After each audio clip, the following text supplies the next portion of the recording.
indulged or unfortunately rejected for one reason or another, spoiled, wealthy. They had a lot of food dislikes. So early on, as soon as they came, they were pretty much they were told they had 2 weeks to make up their minds of 2 foods of their choice that they did not care to eat. But that would be it. Everything else they must eat. Well, those 2 weeks were real interesting because many times on the plates that came out, they weren't going to eat any of it. But at the end of 2 weeks, they had to post it. And I can't remember anyone having any problem. Plates got cleaned, and if that particular food was served, that was one that they didn't have to eat. One interesting thing we had too, now we have them there again from kindergarten right on through high school. And one Friday night there was going to be something done in Cummings Hall. I don't remember there were plays or just what was going on, but Ken and I, Ken is school home father and I as assistant school home mother, we thought the little ones definitely should be able to attend. And Mrs. Johnson said, that will go much beyond their bed hour. Oh, but this is so important. By that time I was calling her Aunt Nettie and she was Ma Johnny to Ken. Oh, please let them attend this. So she finally gave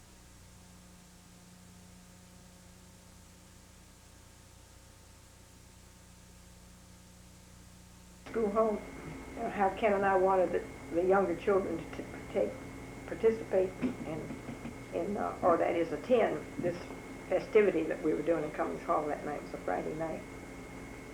And Mrs. Johnson, Aunt Nettie to me, Ma Johnny to Ken, said, oh, but that'll last much beyond their bed hour. And he said, oh, but we think it's so important. Please, let's let them go.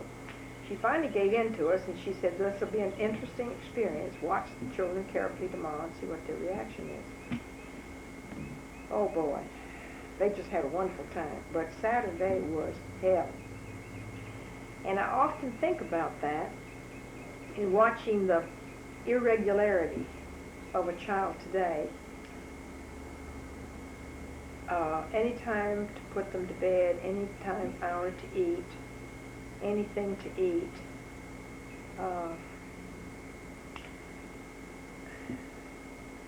The sun comes up and it has a pattern, doesn't it? The whole universe is scheduled. And I really believe that mankind should have such scheduling to function well. I'm not saying that maybe a day person should not be required to do the activity at night, but I think there is a beautiful natural pattern that should be adhered to.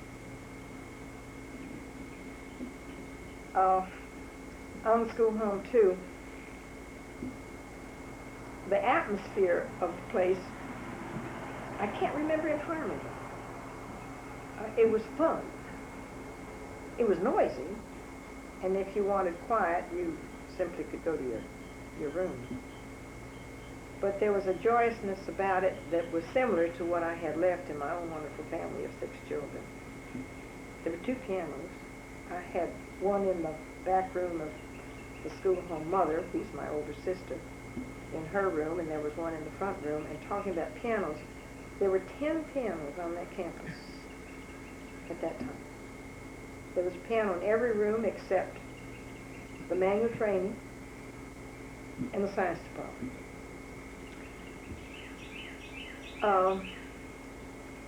There was music going everywhere.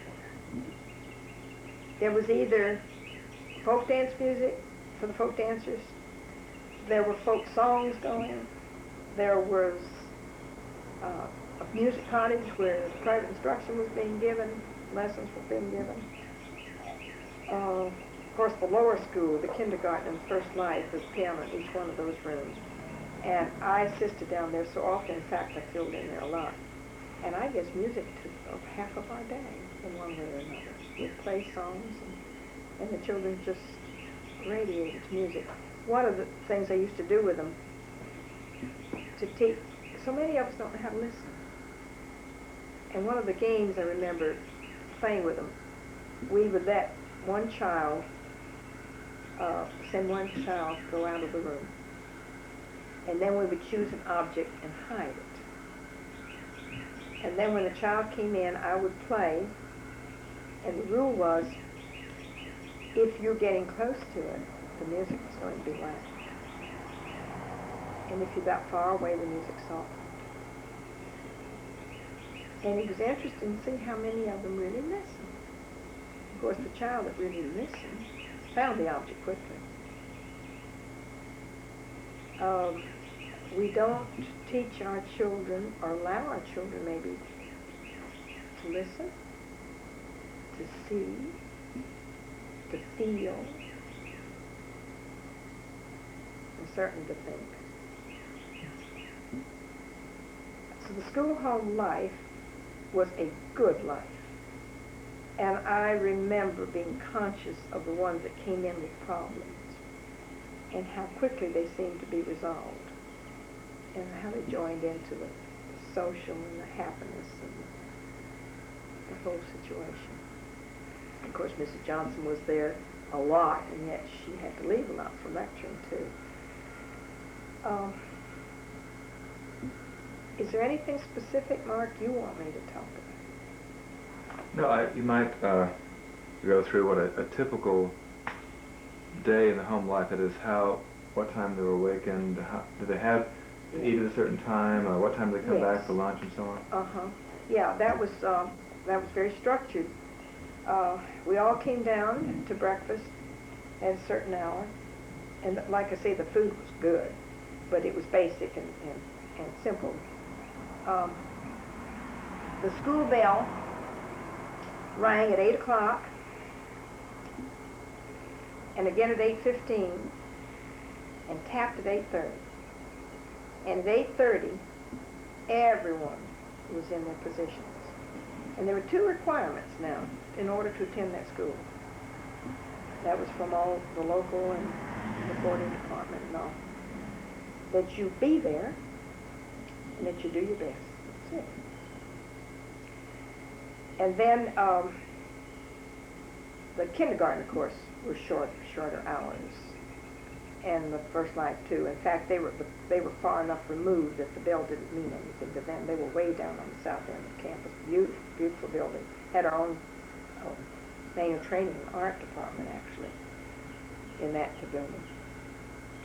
But as you came up into Second Life, then you entered into this sort of a program.